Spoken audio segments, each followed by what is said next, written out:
Hello, Westies. My first job as a pastor was at First Presbyterian Church in Liberty, Missouri, right outside of Kansas City. And when I arrived there, I learned that there was a period where that congregation started a lot of social service organizations, and one of them was called Hillcrest Transitional Housing. Now, the founding of Hillcrest the story is legendary in that church. One day, Ben and Patsy Belzer stood up in the third row on the left side during prayer time, and they asked for prayers because they were going to start a transitional housing program.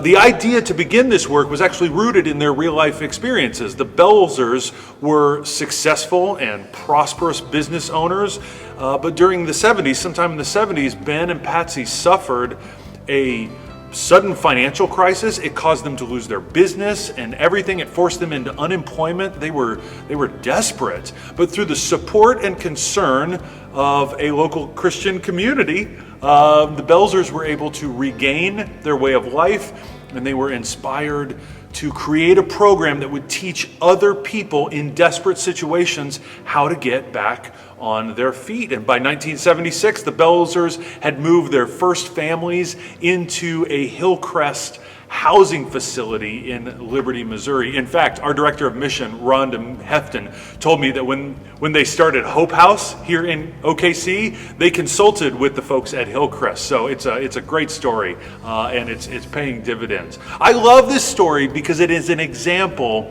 of paying it forward. The Belzers knew what it meant to be in need, and that made them want to help others in dire situations. This Sunday, we get to read a story of the sisters. You know who the sisters are, Mary and Martha. We get to read a story of the sisters and how they chose to pay it forward after they had been showered with grace. And we're going to ask ourselves how we also can do that in our own lives. So I'm excited to welcome you to worship. I'll see you then. Peace be with you.